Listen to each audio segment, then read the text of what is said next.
अस्सलामुअलैकुम नाजरीन, आज की इस वीडियो अपडेट में आप सबको खुशामदीद। आज की इस वीडियो में तमाम ईओबी बुजुर्ग पेंशनर्स के लिए एक बहुत बड़ी खुशखबरी की बात जो है वो शेयर की जाएगी।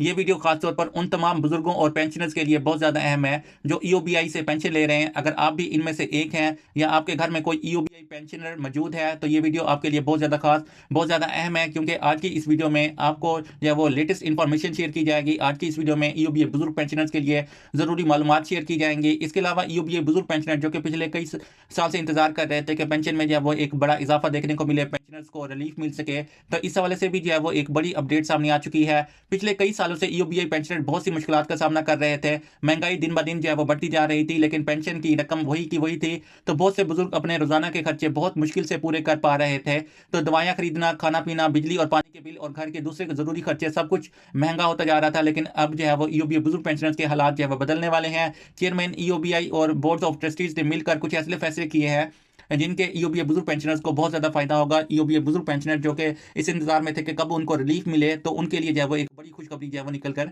सामने आ चुकी है। तो नाज़रीन, मजीद भी तफसीलात आज की इस छोटी सी वीडियो में आप लोगों के साथ शेयर की जाएगी, तो वीडियो को एंड तक लाजमी देखने हैं। लेकिन वीडियो की तफसील में जाने से पहले मेरी आप लोगों से छोटी सी रिक्वेस्ट है, अगर आप लोग चैनल पर नए हैं तो चैनल को सब्सक्राइब कर दें, वीडियो को लाइक कर लें, ताकि आइंदा भी इसी तरह की लेटेस्ट अपडेट आपको सबसे पहले इस चैनल पर मिल सके। तो आज की इस वीडियो में हम तीन अहम बातों पर बात करेंगे। सबसे पहले कि हेल्थ इंश्योरेंस कार्ड के बारे में, जो कि बहुत जल्द आप सबको मिलने वाला है। और दूसरी बात यह है कि पेंशन में होने वाले इजाफे के बारे में। और तीसरी सबसे अहम बात कि आपके पुराने बकाया जात यानी कि जो एरियर्स हैं, ये तीनों बातें आपकी ज़िंदगी को बहुत ज़्यादा आसान बनाने में मदद करेंगी। तो नाज़रीन, आते हैं न्यू इन्फॉर्मेशन की तरफ। सबसे पहले बात करते हैं कि हेल्थ इंश्योरेंस कार्ड की, कि ये शायद सबसे बड़ी खुशखबरी उन पेंशनर्स के लिए जो अपनी सेहत के मसाइल की वजह से बहुत ज़्यादा परेशान रहते हैं। जैसा कि आप सबको पता है कि उम्र के साथ साथ सेहत के मसाइल भी बढ़ते जाते हैं। शुगर, ब्लड प्रेशर, दिल की बीमारियां, हड्डियों के मसाइल और ना जाने कितनी और तकलीफें ऐसी हैं जो बुजुर्ग हल्कों को पेश आती हैं। और इसके अलावा इन सब का इलाज ना सिर्फ मुश्किल है बल्कि बहुत ज़्यादा महंगा भी हो चुका है, क्योंकि अब जो है महंगाई की शरह में जो है वो बहुत ज़्यादा इजाफा हो चुका है। और जैसा कि आप लोग जानते हैं कि मेडिसिन की कीमतों में भी जो है वो बहुत ज़्यादा इजाफा हो चुका है, और रिसेंटली जो है वो दोबारा इजाफा किया गया है। तो बहुत से पेंशनर्स जो है वो कहते हैं कि हमारी जो पेंशन है बस जो है वो 11,500 है या 10,000 रुपये है, तो इसमें से घर का राशन आता है, ना बिजली का बिल आता है, और फिर जो है वो दूसरी दवाइयाँ वगैरह लेना पड़ती हैं। तो कभी ऐसा होता है कि दवाई लेना पड़ती है, फिर खाना खरीदना पड़ता है। तो ये हालत बहुत ज़्यादा तकलीफ देह है कि, लेकिन अब जो है उनके मसले का हल जो है वो निकल कर सामने आने वाला है। Chairman EOBI doctor Javed Sheikh ने बाकायदा ऐलान किया है कि साल 2026 के पहले हफ्ते से यानी कि जनवरी से शुरू में ही जो तमाम एल पेंशनर्स को हेल्थ इंश्योरेंस कार्ड जारी कर दिए जाने थे, लेकिन इस कार्ड की मुद्दत जो है वो अब बढ़ा दी गई है। अब ये कार्ड जो है वो 15 मार्च 2026 को जारी किए जाने हैं। इस कार्ड की मदद से आप अपना मुफ्त इलाज जो है वो करवा सकेंगे, सिर्फ सरकारी अस्पतालों में ही नहीं बल्कि प्राइवेट और अस्पतालों में भी इलाज करवा सकते हैं। ये बहुत बड़ी बात है कि क्योंकि सरकारी अस्पतालों में अक्सर जब वो बहुत ज़्यादा रश होता है तो इलाज में वक्त लगता है, लेकिन अब आप प्राइवेट अस्पतालों में भी जाकर अपना बेहतर इलाज करवा सकते हैं। तो अब सवाल ये उठता है कि हेल्थ कार्ड कैसे मिलेंगे? क्या इसके लिए जो है वो लंबे चौड़े दफ्तर के चक्कर लगाने पड़ेंगे? क्या बहुत सारे कागजात की ज़रूरत होगी? तो ऐसा बिल्कुल भी नहीं है। इस कार्ड के लिए जो है वो प्रोसेस बहुत ज़्यादा आसान रखा गया है। बस आपके पास एक चीज़ होनी चाहिए, वो है नादरा का सीनियर सिटीजन कार्ड, जिसे ताहियाती शनाख्ती कार्ड भी कहते हैं। यानी कि अगर आपके पास नादरा की जानिब से शनाख्ती कार्ड जारी किया गया है और उसके ऊपर ताहियात लिखा हुआ है, तो ये वो कार्ड है जो 60 साल से ज़्यादा उम्र के बुजुर्गों को मिलता है, जो लाइफ टाइम के लिए वैलिड होता है। तो नादरा और ईओबीआई का डाटा आपस में जुड़ा हुआ है, तो इसलिए जिन बुजुर्गों की उम्र जो है वो 60 साल से ज़्यादा है, जिनके पास ये सीनियर सिटीजन कार्ड मौजूद है, इनको ये हेल्थ कार्ड मिलने में कोई मुश्किल नहीं होगी।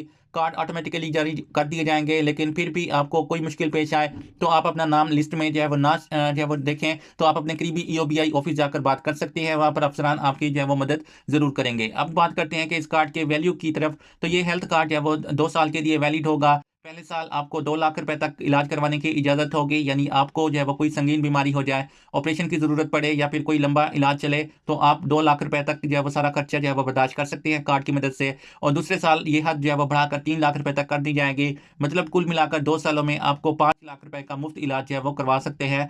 तो ये एक बहुत बड़ी रकम है और इससे आपके घर वालों को बहुत बड़ा रिलीफ मिलेगा। सोचें, अगर किसी बुजुर्ग को अचानक हार्ट अटैक आ जाए, कोई हादसा हो जाए या फिर कोई बड़ा ऑपरेशन की ज़रूरत है, तो इस कार्ड की वजह से इनका अपनी जेब से जो है वो एक पैसा भी जब वो ना देना पड़े, तो ये कितनी बड़ी खुशखबरी है। तो इसलिए अब मैं सबको यही कहूँगा कि अपना सीनियर सिटीजन कार्ड जरूर बनवा लें। अगर अभी तक नहीं बनवाया तो ईओबीआई से राब्ते में रहें, ताकि जब भी हेल्थ कार्ड जारी हो आपको मिल जाए।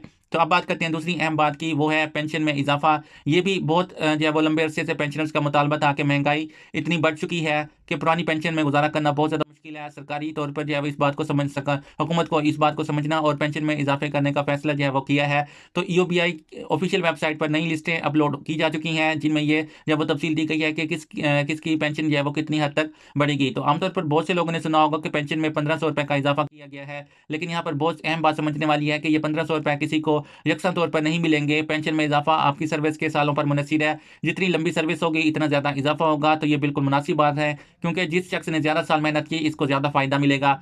यानी कि जिस ईओबीआई बुजुर्ग पेंशनर्स ने दौरान मुलाजमत जो है वो ज़्यादा कंट्रीब्यूशन की है तो उसको ज़्यादा पेंशन दी जाएगी, उसकी पेंशन के ऊपर इजाफा जो लागू किया जाएगा वो भी ज़्यादा होगा। तो चलो इसको समझते हैं कि अलग अलग कैटेगरी के लोगों को पेंशन कितनी होगी। जो लोग कम से कम पेंशन ले रहे हैं, यानी कि उनकी पेंशन अगर 11,500 रुपये है, यानी कि जिनकी पेंशन जो है वो कम थी, इनकी पेंशन अब जो है वो 13,000 रुपये तक जो है वो बढ़ा दी जाएगी। और पहले बहुत से लोगों को पेंशन जो है वो 10,000 रुपये तक थी, जो सचमुच बहुत ज़्यादा कम थी। तो अब इनकी पेंशन जो है वो कम से कम जो है वो 13 से 15,000 रुपये तक कर दी जाएगी। फिर जिन लोगों की सर्विस 20 साल के करीब है तो इनकी पेंशन जो है वो 20 से 25,000 रुपये के दरमियान होगी। यानी कि अगर आपने 20 से 30 साल तक काम किया है तो आपकी पेंशन इस रेंज में आएगी। और जो लोग 25 साल से भी ज़्यादा सर्विस कर चुके हैं इनके लिए और भी बेहतर खबर है कि इनकी पेंशन 30 से जो है वो 31,000 रुपये तक जा सकती है। तो ये एक मुनासिब रकम है जो आज के दौर में रोज़ाना के अखराजात उठाने के लिए जो है वो ईओबीआई बुजुर्ग पेंशनर्स के लिए जो है वो बहुत ज़्यादा अहम है। तो ये नया फार्मूला इन लोगों के लिए बहुत ज़्यादा फ़ायदेमंद है जिन्होंने अपनी पूरी ज़िंदगी मेहनत की और लंबी सर्विस दी। इन लोगों ने मुल्क की तरक्की में जो है वो अपना किरदार अदा किया, फैक्ट्रियों और कंपनियों में काम किया। अब जब वो रिटायर होकर अपने घरों में आराम कर रही हैं तो इनकी इसी तरह की इजाफा मिलना जो है वो उनका हक है। ईओबीआई ने इस फार्मूले को समझकर बनाया है, इसका बाकायदा नोटिफिकेशन भी जारी कर दिया है। अब जो है वो अमल दरामद का इंतजार है जो बहुत जल्द होने वाला है। तो अब आते हैं तीसरी और सबसे बड़ी खुशखबरी की कि ईओबीआई बुजुर्ग पेंशनर के जो एरियर यानी कि बकाया जात हैं, ये वो रकम है जो आपकी पेंशन में इजाफा होने के बावजूद अभी तक जो है वो नहीं मिली। तो नाज़रीन, पेंशन में इजाफे का ऐलान तो काफ़ी पहले हो गया था, लेकिन इस पर अमल होने में जो है वो थोड़ी देर हुई। तो इसी देर की वजह से आपके पिछले महीने की जो रकम बनती थी वो जमा होती गई है और अब वो सब रकम जो है वो आपको एक साथ मिलने वाली है। यूँ समझें, अगर आपकी पेंशन में जो है वो 1 जनवरी 2026 से इजाफा किया जाता है तो आपको अगर पेंशन जो है वो अप्रैल या मई के महीने में जो है वो इम्प्लीमेंट की जाती है तो 1 जनवरी से जो इजाफा है वो यानी कि 3 से 4 महीनों का जो इजाफा है वो बकाया जात की सूरत में आपके यानी कि आपको जब पेंशन ट्रांसफर की जाएगी आपके अकाउंट में इजाफे के साथ, तो पिछले बकाया जात भी आपके अकाउंट में जो है वो ट्रांसफर किए जाएंगे। तो कुछ पेंशनर्स को तो एरियर्स पहले से ही मिल चुके हैं तो इन्हें बहुत सारे अकाउंट्स में जो है वो चेक किया है। अब अगर देखा जाए तो यानी कि साल 2025 के जो बकाया जाते हैं वो अभी तक पेंशनर्स को नहीं दिए गए। तो उन हवाले से भी जो है वो बड़ी अपडेट सामने आ चुकी हैं। ज़्यादातर पेंशनर्स को साल 2025 का जो इजाफा था वो बकाया जात दे दिए हैं, और जिन पेंशनर्स को अभी तक बकाया जात अदा नहीं किया गया साल 2025 के, तो उनके बकाया जात जो हैं वो 1 मार्च 2026 तक उनके अकाउंट में जो है वो ट्रांसफर कर दिए जाएंगे। तो नाज़रीन, ये ईओबीआई बुजुर्ग पेंशनर्स के लिए बहुत बड़ी अपडेट है, बहुत बड़ी सहूलत है। मजीद भी इस तरह की तफसीलात आप लोगों के साथ इस चैनल पर शेयर करते रहेंगे। मिलते हैं नेक्स्ट वीडियो में, तब तक अपना ख्याल रखें। अल्लाह हाफिज़।